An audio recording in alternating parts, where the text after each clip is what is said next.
This is just completely fucked up. It just doesn't work.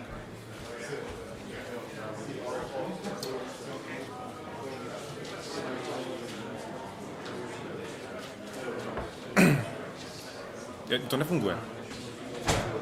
Slidy nefungují.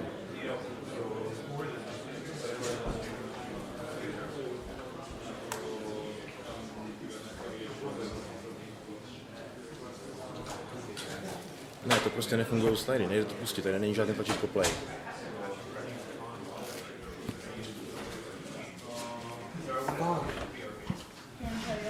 Ne, nešahne to prostě. Já to nemyslím špatně, jenom prostě to.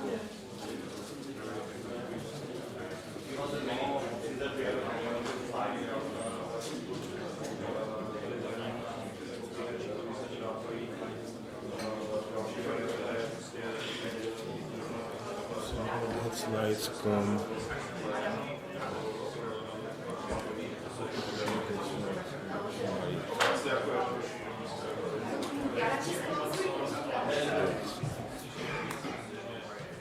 You have to do pound sign. Oh. Pound review. How? Like this? Yeah. No.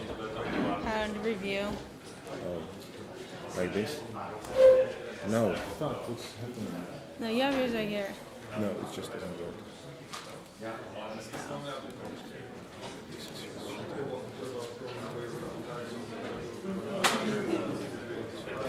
Yeah?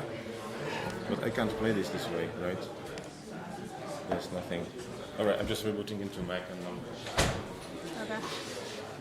5 minut. Máme technický problém. Okay, 5 minutes. Sorry, we will start during 5 minutes.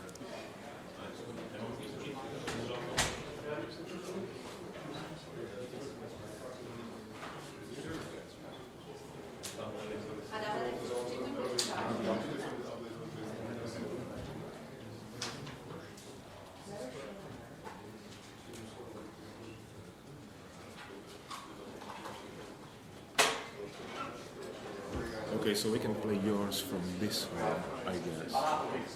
But I don't know why it's mine is playing like this. This is just so we could just switch the laptops later. That's Okay. fine. You can just keep your laptop. Alright, so what's the password here? Pink hat for now.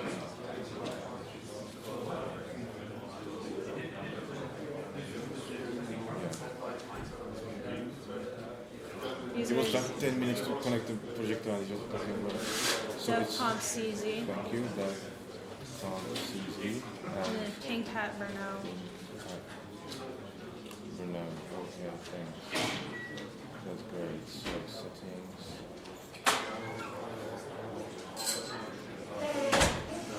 Displays.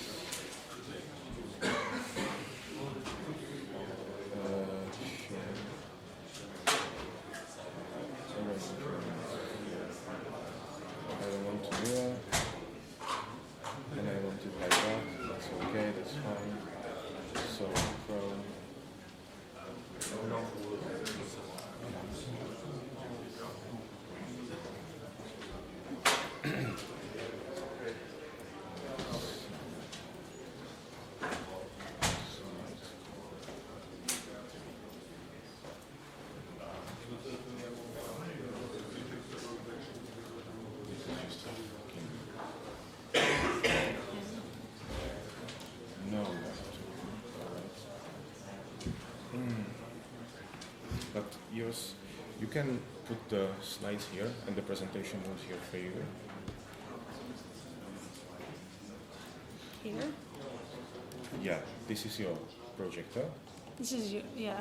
This is you. No, your slides. I mean your slides. Like, yeah. So you can just play it. Yep. Leave the slides here. And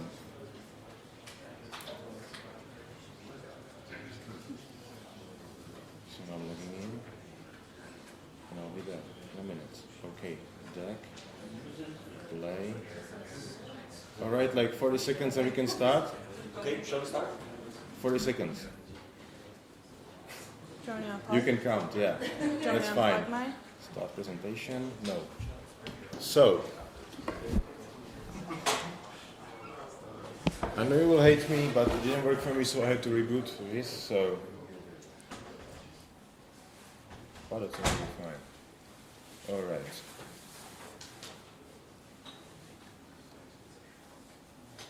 So, Okay. I guess we're set up. Okay. Finally. Hi folks. Maybe. Thank you for Now we just- this presentation. I would like to let me introduce Courtney and Adam, who are the part of the modularity team, and the presentation will be about the Fedora Modularity and how does it work. All right. The projector has died. I can try to reconnect, but oh my god. HDMI? It just went black. No, HDMI. Can we see it? It's connected, but this is black. You can present projectors, how do they work? Oh my god. Can have a competition, whoever makes this work wins. Yeah, who will make this work wins. So can you try the VGA, for example, if that works, if it's my fault? Yeah. And HDMI? Because it worked like 10 seconds ago, not anymore. That's great.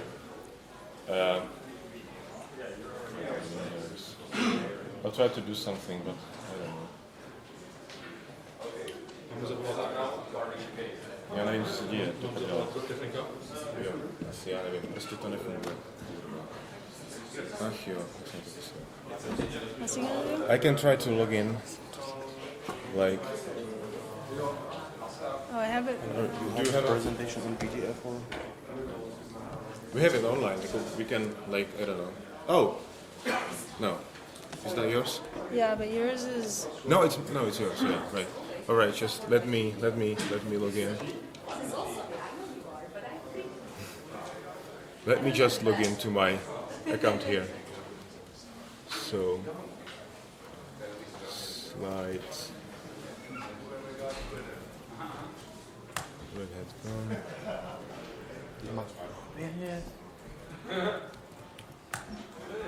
Chceš to HDMI už tam Nech tam VGA a už to mám. Za minutu už to určitě pojede. Já zkouším tento počítač, přihlásit se tady. Takže 056 339.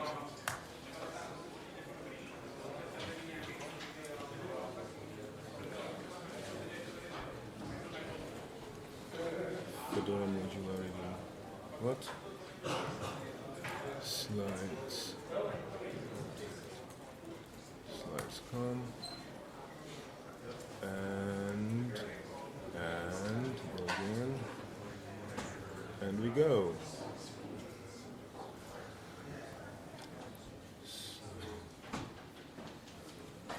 Play this back.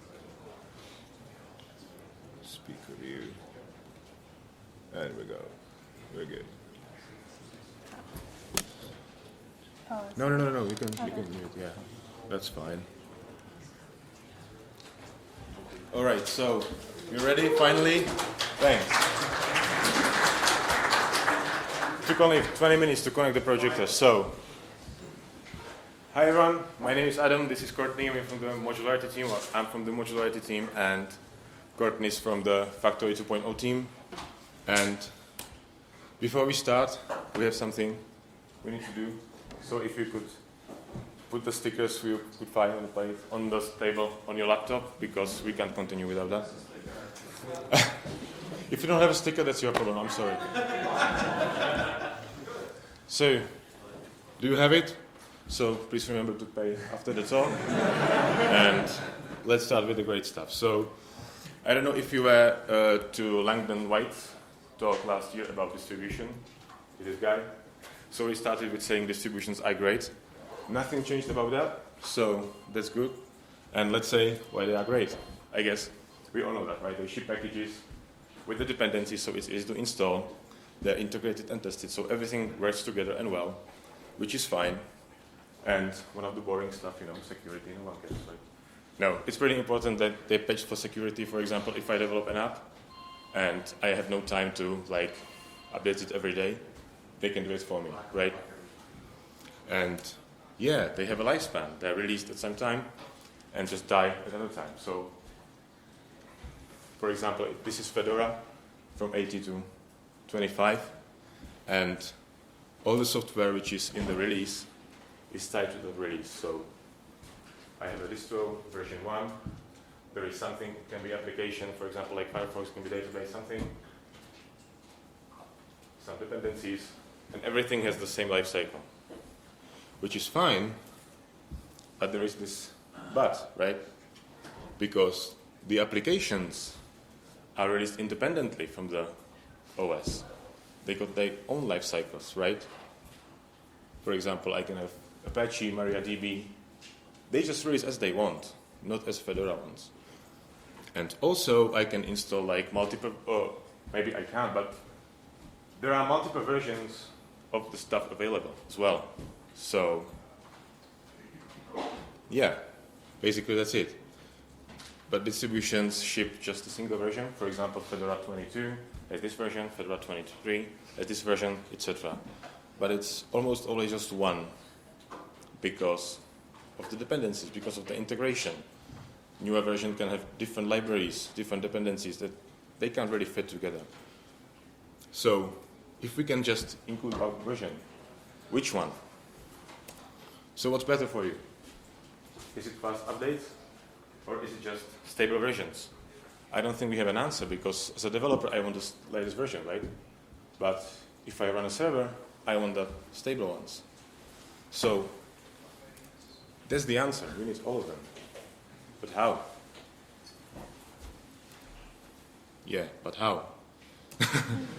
So option 1 would be something, I don't know, Ubuntu does, or even like Fedora and CentOS, to have fast-paced distro with all the new versions and one stable, for example, CentOS or Ubuntu LTS. So I can choose. I want fast track or I just want something stable. But if I have something stable, for example, like Enterprise Linux, that's supported for 10 years. So after the 10 years, or even after 5 years, some stuff are pretty old. Or I might be fine with it, but what about the kernel, for example? What about the drivers? What if I buy a new server? I can't run it there because there are no drivers.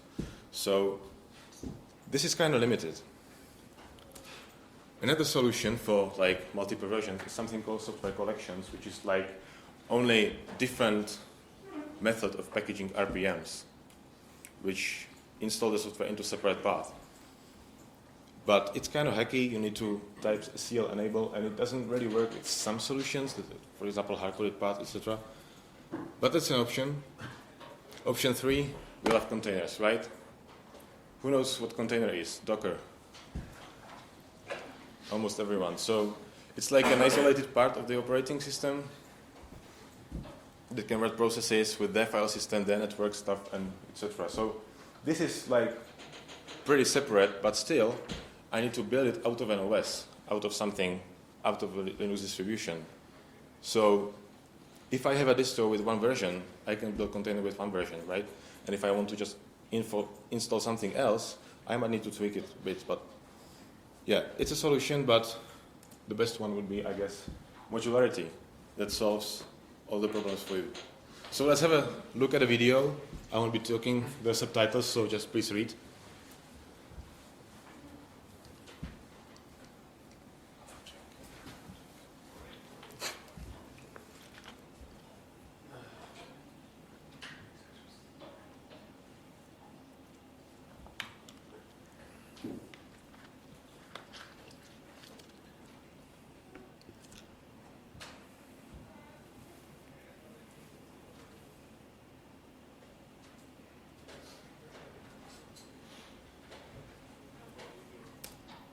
All right, so that was an excuse for me to have a drink. So, yeah, what we want to do is like provide very small system called base runtime. Who was on Peter's talk like 2 hours ago about base runtime or generation of code? So that's a small system that includes only the basic stuff with good proven API stability and kernel and this kind of stuff. And then we have modules available, and they have their own life cycle, like independent of the distribution. So there's sort of freedom. So as I said, there is a base runtime, yeah, includes, for example, kernel, glibc, and basic libraries. And the software runs as a module. And you can think of a module, for example, as application for Android or iPhone. It's the same concept. Different technology, but the same concept. So modules are basically, right now, just a groups of packages with a purpose. So I can have packages for Firefox, I can have packages for, I don't know, database or even LAMP-stack. And it could look like this.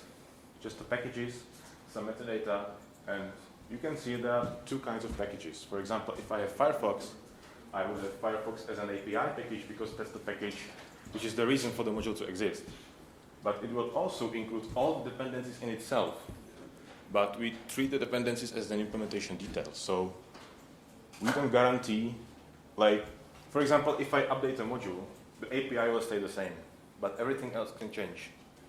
So there's some kind of like two different types of packages in a module. And module is defined by something called module and D file, which defines everything like components, API, build recipe, and an install profile. And you can have a look. So that's it. I can show you through the file. So it says something like name, stream, and version. So name is, for example, would be Firefox, and the stream could be, I don't know, version of a Firefox. But we don't call it version because there are some more complex modules like LAMP-stack that have, I don't know, HTTPD of some version, database of some version. So what's a version of a LAMP-stack? That doesn't make sense. So we call it stream. And a version is just another point in time. For example, we can update it for security update or something like that. But the API still stays the same during the stream. All right, there is some summary. There is licenses, separate licenses for this file and separate licenses for the content. Where does the project live? Community documentation tracker. Some optional metadata. I don't know. Anything can be written here. And these are the dependencies.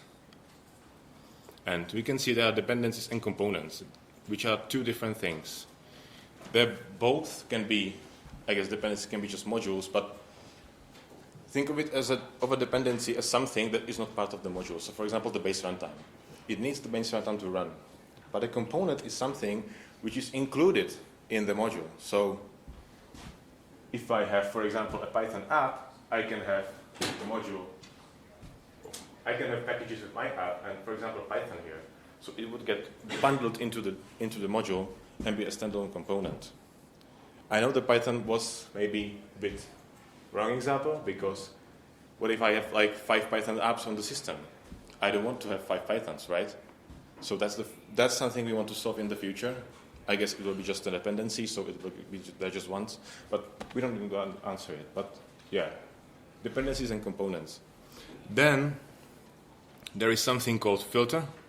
So if we build the source packages, and these are RPM packages, I don't know if you know that, but if you build a source RPM package, it can produce several binary packages. So if I don't want some ones in the module, I can just filter them, for example, devel packages or something not important. Then there is the API. So I say only these 3 packages are important. Everything else is an implementation detail. And something called install profiles, which is like questions for the future because we didn't work at this very well. But basically, right now, it's defined as a set of RPMs that get installed. But I want to add configuration and other stuff. So I can, for example, if I have a HTTP module, right now, if you install HTTPD on your system, it's basically as a production by default, right? But what if I'm a developer? So I can have like two profiles. One is production, one is developer. So it will be tweaked to, I don't know, for example, run HTMLs from my home directory. So that was module MD. And modules are built in the Factory 2.0, so there will be a talk tomorrow. So you can learn more. Also, Courtney will be talking about some stuff of the Factory 2. So I said that modules are packages, right? But this is just about the build. They can be delivered as several artifacts. They can be RPM repo, Linux container, Flatpak, anything I want. So, how do we run them? This is how the distro is going to look like, or like kind of. There is the base runtime, which is the thing Peter talked about. This is the minimal system. And I'll be able to install the modules directly on the system or in a container. So, why containers? That's a solution for one problem we have. For example, if you have two modules, and as I said, module includes all the dependencies in itself, right? So what if I have conflicting dependencies between modules? So one solution is container. Other solution would be using something like the software collections technology I talked about before. That means the packages which are in API would be normal packages, but everything else would be repackaged or built in a way that would be installed separately, so they won't conflict. I guess the default approach would be containers because that's the easiest, but not everything can run in a container, so we have an option for that as well. So from the usability side, I don't care if it's container or RPM as a user. I won't even notice. You know why? Because there's the workflow. For example, I want to install HTTPD, so I just type dnf install HTTPD like I would right now. I can edit the configuration file like I would now. It will be like a different name, but that's just an example. I can add my index in HTML in a local file system like now and start the server. This can be container, this can be just RPM packages. I don't know. I don't care. It's the same. And the system will decide for you. And for example, I don't know, a few days later, I can run the DNF update and everything will work as it runs now. Yeah? So you said one of the use cases for the container model is if you have modules that conflict. Yeah. What if you've got two different container modules installed which both include Apache and you want different configurations? Yeah, that's possible, and I don't know. That's the future. So, actually, Just say. the current plan for that is actually, so this is kind of by default, is so that it feels Yeah. like it's just native. But doing parallel install of things is not a typical default for the book, is what we found. So the idea here is these are actually symlinks to someplace else on the system that is owned by the individual container. And then the next instance of the container would get its own, but then these, basically the symlinks The other way are around, each container has a similar. yeah, the host has symlinks to the content that is Okay. owned by the container. Yeah. So we think symlinks is better than the actual files, but the idea basically then some of that ease of use part starts to drop away, and you start to have to recognize that you're starting to do weird stuff here. But at least at the basic level, we can kind of give a similar distro-like experience. Even if some of these things are being shipped in different models. Can you make it bind mounted in that container? The config files, they just get bind mounted in the container? Yeah. So yeah, that's the guy who knows the future, so ask him for future questions. Or me. All right, so in the concept there might be no changes to the current workflow. There might be some, I don't know, but as we saw, we don't even need them. So how that works,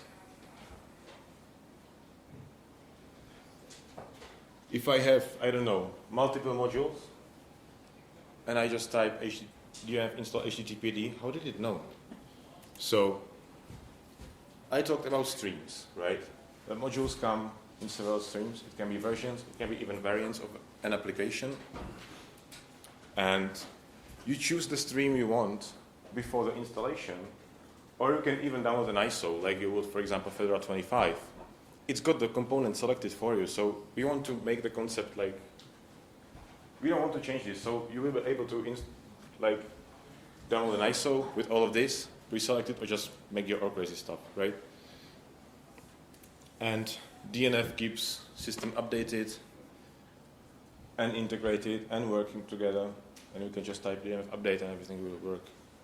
So that's basically it. That was the distro can look like. And let's talk about building. All right, now I'll just need to switch the slides.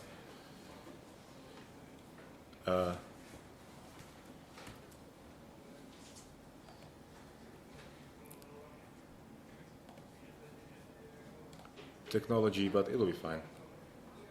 And to go. All right, so get your slides.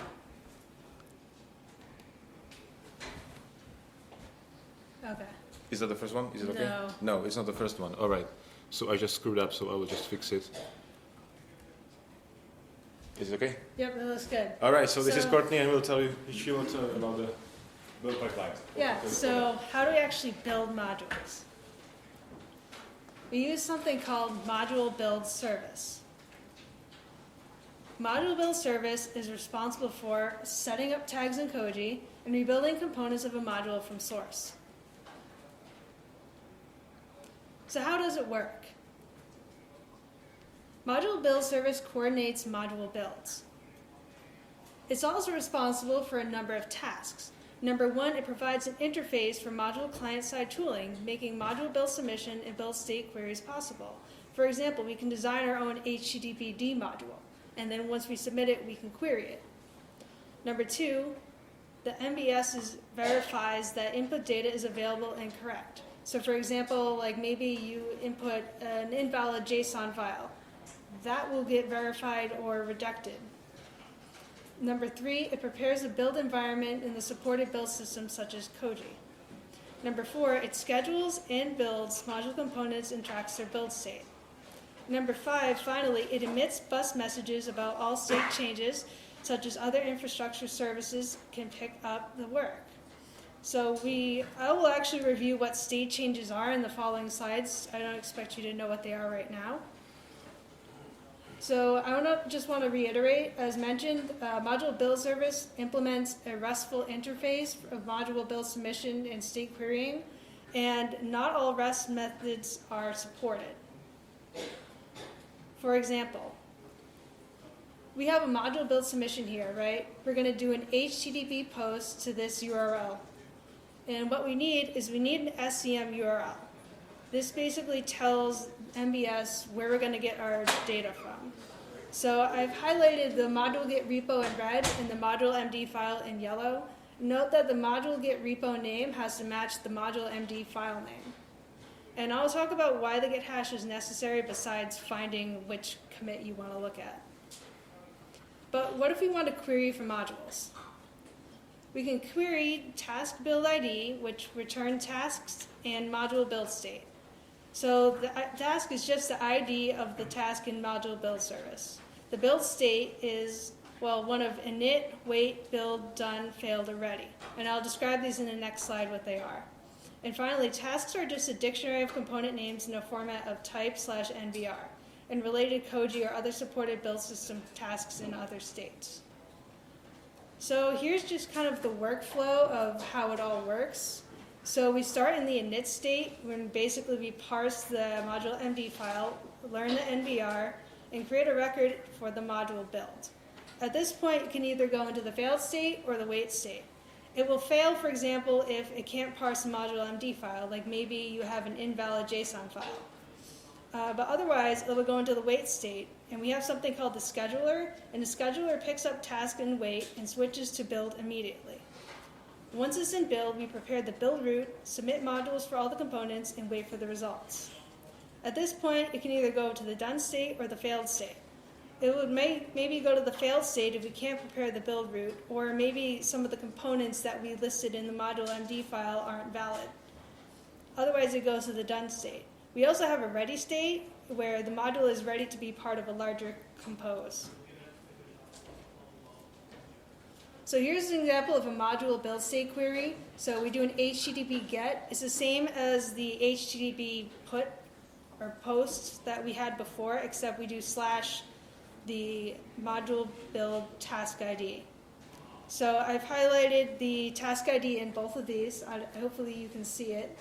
I've highlighted the module build state, which I described before, and then I put the component names on the bottom. So for example, like I said, it's type/NVR. So basically RPM/foo, RPM/bar. So what if we want to query all the modules? Like we just want to list everything. Well, we can use an HTTP GET on the same URL as the HTTP post. So what I have at the bottom here is, this is all one output. I just couldn't fit it all on one slide, so I just kind of broke it up half and half.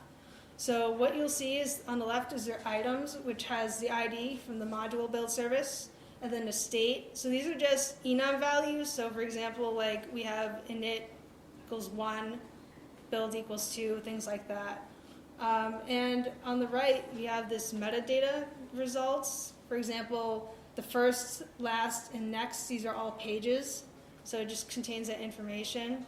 And we can see which page we're on. We can see the total number of pages is 3. We can see the number of modules per page is 10, and the total number of modules that we have is 30. Now, we do have options available. For example, we have a verbose option, which we set to false by default, but if you do set it to true, you'll get like the owner of the build, you'll get the timestamps for when the build was submitted, when it was finished, or when it failed. The page, as I said, specifies which page should be displayed, and finally the per page specifies how many items per page. So how is module build service actually used? So here we have the module developer on the left. The module developer creates a module MD, then sends the module MD to MBS through fed message, right? The fed package, fed message through here. Now we have a dist-git, which is basically where we're going to put all of our module MD files. So basically we have a branch for each version of Fedora, like Fedora 23, Fedora 24, Fedora 25. And from here we look at Koji, which Koji just builds the RPMs for a Fedora project in general. So Koji will pull all of the information from module build service and dist-git. And then Punji will just be our distribution compose tool. For example, composes are release snapshots that contain release deliverables such as installation trees, like maybe RPMs, repo data. We may have things like images for like Pixie Boot, things like that. But wait, there's more? There's still Factory 2.0, which is what Adam mentioned before. So the Factory 2.0 framework includes the infrastructure design for modularity. In other words, modularity is part of a bigger picture. So here's just an infrastructure design for Factory 2.0. I don't expect you to be able to read it, but basically in red is Factory 2.0, and then modularity is such a small piece that we highlighted in blue. So let's switch gears now. So what are we doing in the present? Well, right now we are able to build modules locally. We are finishing up the first version of module build service so that we are able to build modules in the infrastructure that we showed on the previous page. Next, we are preparing content, in other words, preparing our modules, and we will be building them. For example, like an HTTPD module and things like that. But we're still waiting on Factory 2.0. It's still in progress. But we are working on an experimental release, Fedora module server called Boltron, which I believe Petra mentioned in his talk. So what are the next steps for modularity? Well, how do we install modules? Well, we have one major problem with module installations, and this is something that Adam brought up. And modules packages can overlap due to their dependencies. But we can use containers to solve this problem, or something similar to software collections. Why containers? Well, our goal is to prevent conflicting dependencies, and containers are one way to isolate packages to prevent these conflictions from occurring. And I have this quote here from CIO.com. By containerizing the application platform and its dependencies, differences in OS distributions and underlying infrastructure are abstracted away. But why software collection? Why would you might want to do this? Well, I got this quote from redhat.com, and it says, with software collections, you can build and concurrently install multiple versions of the same software components in your system. Software collections have Sorry, it switched on me. Software collections have to impact on the system versions of the packages installed by any of the conventional RPM package management utilities. So how do we actually ship our modules? This is something we're considering. So we want to ship our modules as ISOs, RPMs, containers, basically whatever the user wants. And what is our vision? Well, we want to rebuild and test our modules automatically. That's what Factory 2.0 is all about. That's what module build service is about.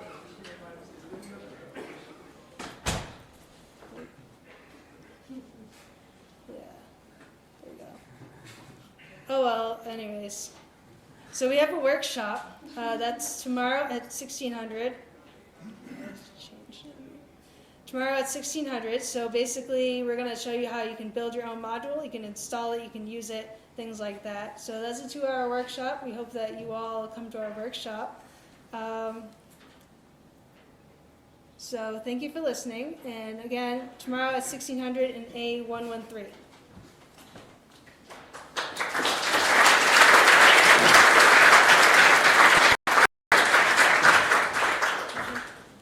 Questions? All right. Okay, so You only want one. I can think it's the right direction. I remember your last year's talk here, but still, I think it's not quite there yet because I don't know if you are familiar with Nix OS thing. Yes. Yeah, you are, you might not be. You still need a complete hash checksum of all the files which are in RAM because you always, the main point is that you want to have some known state where it worked. Yeah.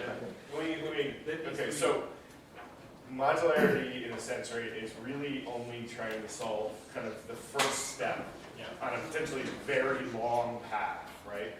Some distributions have actually already gone kind of sideways to get down that long path and done like Nix. There are other solutions to this. I think as a core requirement, we want to try to keep the user experience of working with Fedora the same. And so as soon as you start going to full, complete answer, well, there's a couple of them. There's some really interesting ways you can do it with changing how the C library with loaders work and that kind of stuff. Or you can do like the Nix model, which basically keeps Git trees, everything. So they're either an incredibly large amount of work, or they also are a lot of work, and they change everything about how the distro works.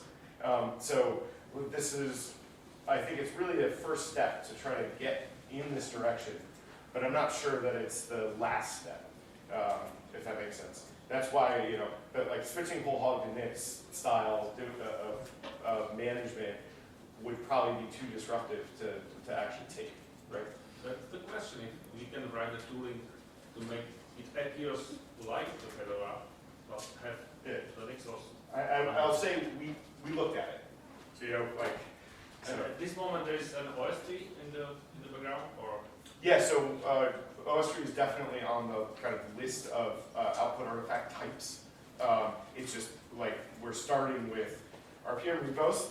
Those are relatively easy, right? And then containers based on those repos. But yeah, we would like to see lots of other artifact types. We just haven't gotten there yet. Yeah, Flatpak's coming as well. I guess for the GUI applications, because you don't want to run that in Docker-like containers.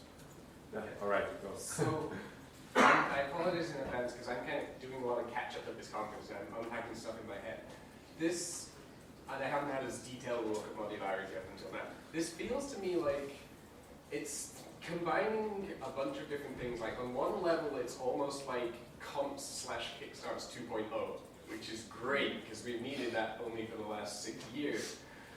And it's about kind of modernizing how we do more or less what we do now and build a conventional system. Because as you said, if you don't have the container or software collections or something part of this, everything has to be compatible. You can't really have different modules. All the RPMs have to be cross-compatible like they are right now. But then there's also this kind of idea that, hey, we could build containers out of it, so this then becomes a way to ship applications and whoa, woo, woo. And I guess I'm wondering two things. One, have you thought about how tight is your focus on what this is for initially? And two, when you get into building Flatpaks and building containers and building software collections, are you relying on upstream tooling to do that, or is this going to be reinventing like Docker files or things that are already out there and well understood? All right. So yeah, this is like a lot of things as well. So Yeah. it's not a single project, it's like multiple projects. So the first thing was, I guess, about the containers, for example, right? Well, I guess the first thing is like the focus. Are you kind of really focused on Yeah. making this just to All right, get so- the distro build Yeah. process better? So we will start with, like making the distro process better, right? So we will start with server, and for server we will need Flatpaks and this stuff. So we will start with containers and RPM repos, just this. We want to deliver this F26 server, which will be like preview, which will not be updated, just text to technology. F27 should be something bigger, even updated. So this will be the first step. And the second step, we want to look at the workstation, building Flatpaks and stuff. I don't know if we will be, I don't think we will be relying on upstream tooling, like running in upstream. We'll have our own tooling, maybe based on that, maybe something. Okay, but I mean, when you want to split out, Let me also try to answer it. So, Yeah. like one of the core requirements that led to this was the ability to have lifecycle independence between the OS and applications. Right. In order to do that, we had to clean up a ton of the distro building tool chain because the second, even right now, right, it's incredibly hard to build the whole thing, right? Like there's just a lot of human effort involved. As soon as you start saying, oh yeah, by the way, we're going to have 37 copies of everything, it's basically unmanageable. If it's not unmanageable already, as soon as you have 2 copies of one thing, it starts to become incredibly unmanageable. So we have to clean up how the thing gets built as well, because we need that automation in there. We also, as part of that, right, one of the promises is that application knows that it works, right? So that's why we really need that kind of, it's technically not CI, but basically a CI test loop for each of these things. That needs to be built into the infrastructure to make sure that it works across those and it can actually deliver what it's promising. So, like at the end of the day, really the core scope requirement was this one little thing, right? Which is, Why is how do you have questions? lifecycle independence He's from looking apps on from the, the OS? And it just kind of cascades fucking into a lot of bastard. other things. But What a from a bastard. scoping perspective, yeah, that's exactly what we're doing. So look, there is a system-wide change in for Voltron. Go take a look at that. We're going to flesh that a little bit more, but that is the scope, right? We're going to say, okay, we have the base runtime. We have, hopefully we'll have maybe 20 or so applications built in this model and delivered in this model. And it'll actually be a real distro. So that y'all can, check it out and start helping and, see what's broken. Does that help? Yeah, I have more follow-up, but there's so many questions on them. Yeah. Alright, I saw you. Is the module file a runtime artifact that would be delivered via the repository files, or is it more like a spec file that is a build time artifact that kind of disappears at runtime? Modularity is like, I guess you mean Module module building, module D. I guess if I'm Yeah, mirroring, right. the Yum repository somewhere. Right, Does that module file now exist in my mirror? Yeah. Or, Yeah, you welcome module MD. Won't provide all the information, for example, the name stream version. You won't write that because that will be taken from the Git repo. For example, the name will be name of the Git repo, stream would be name of the branch, and the version would be timestamp of the last commit or of the commit you want to build. But it will specify the dependencies, components, and stuff. When it gets built, the build system adds more information to it, so it becomes artifact description. So it's kind of both. if I were to do mirror the entire repo, I've now got that fully realized module file on my disk. Yeah, correct. You had an example of doing a DNF install HTTP. What would the workflow for the user be if they wanted to have different versions of HTTP? Would they just say equals some version and Yeah. equals some other version? Okay, if that's... Question, repeat please the question. I'll repeat the questions. All right, so if user writes DNF install HTTPD, and if he wants different version than the default one, right? So they can specify much more metadata. For example, they can specify the stream, they can specify version of a component of some specific provider of a component, and it can just, do the magic and even like switch modules in beneath. For example, if you care about, about PHP 6 and the web server, I don't care which one, there can be a module that this requirement, and then they can be completely different module like a week later, which is newer, so it can be even updated to a different module because you didn't care about like anything else. You wouldn't break what you want to, but yeah. So this is the default, like you have installed HTTP is the default, but you can do more fun if you really want. Yeah. Yeah, so in the recipe that you built, you specify multiple different things, and especially as a result, multiple different artifacts. So throw it at the next level to consume. On the other side, from the consuming side, there are attempts to unify, like around Ansible, for example, to deploy it in a unified way, whatever I want to consume. So is there any vision of merging this install and use of the modules together so that I really don't care whether it is RPM, DNF, container, or something else? Right. So I guess You want to answer? you want to answer. You want to He wants to answer. So basically the question is, or actually tell me if I answered the question, or got the question correctly. So basically, the problem we have right now in most of these environments, right, is that you have to have an RPM spec file, you have to have a Docker file, you have to have a Kickstart, you have to have a, whatever else, in order to make each of those artifact types. There is an effort to try to say, is there a way we can canonically describe an artifact using something like Ansible, actually literally Ansible, and then have some sort of build engines that will say, oh, I have Ansible, input, and I can get a container output, or I can get a, I don't really need an RPM output, but an ISO output, a, whatever. There's already one, for example, for Ansible container, for example. Like that's kind of what that does. Yeah, but further with the installation and deployment. So one of the things that we'd like to see in the install profiles is actually kind of RPM post, except wouldn't it be nice if that could be an Ansible playbook? Right. And then in reverse, actually, we're trying to build this, and this is kind of on the stretch goal list, but we're trying to build this for Boltron that you would actually have a way to say, as an end user on the system, say, I want IPA, and it would actually go to Ansible Galaxy, find the IPA Ansible playbooks, right? Then, which actually interacts with a set of modules, and then actually kind of installs and configures them. Obviously, that would probably not be unattended, right? You'd have to provide it, data. That maybe you could do it in a script file up front, but there's interaction there, so there's actually a full installation activity. Right. So the question was really, do you see conceptually the installation of the modules as a part of the responsibility of the description of the module? Yeah. Right. Actually, one of the things I wanted to originally think about it is like I would really like to get rid of the word install, right? Because no one actually cares about doing an install, right? They care about running whatever it is, right? Install is a caching mechanism or a byproduct or whatever, right? So yeah, fundamentally, the modules should know like how they work, right, and how they become usable. But it's it's still cooking. Last question, please. Right. Oh, you got one, so in the back. Me first? Yeah. So I haven't really heard a good answer, I guess, to the security problem of the, I have 12 modules installed with 12 different versions of OpenSSL and then RPM. What does that Right. I guess that's one of the things we want to solve, and we will be solving pretty easily. Because, for example, if you, security. So if I have, I don't know, modules with some component in it, and for example, I can run instances on one component with a security issue, right, on my system. So how do we patch that, right?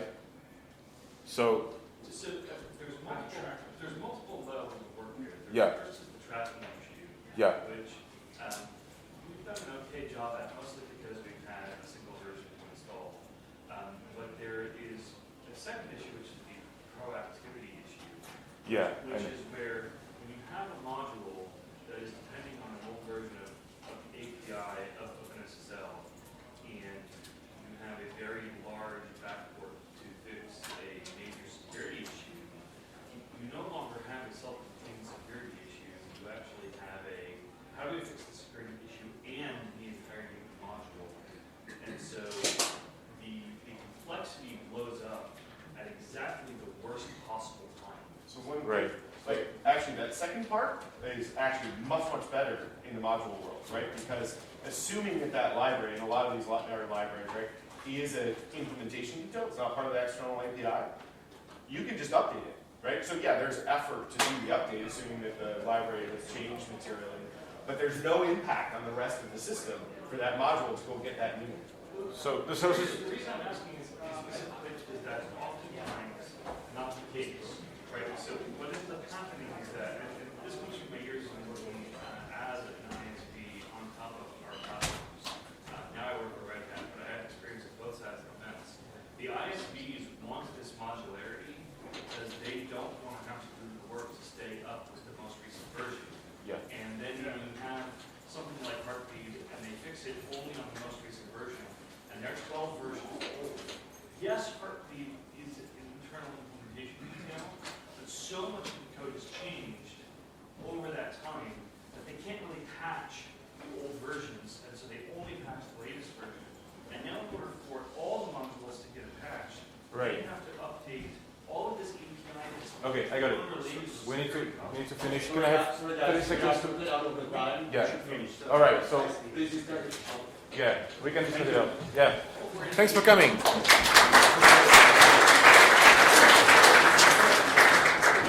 And if you didn't find a sticker on your table, we got a lot of stickers here, so you can come for a sticker.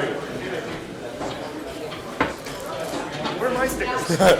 Yeah. I didn't get one yet. I'm taking a couple. Yeah. I played like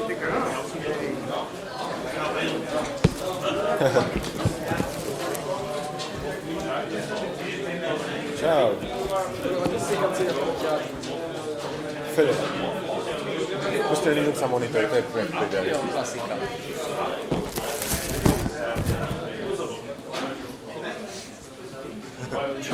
Prosím vás, sorry, prosíme zmizet co nejdřív. No.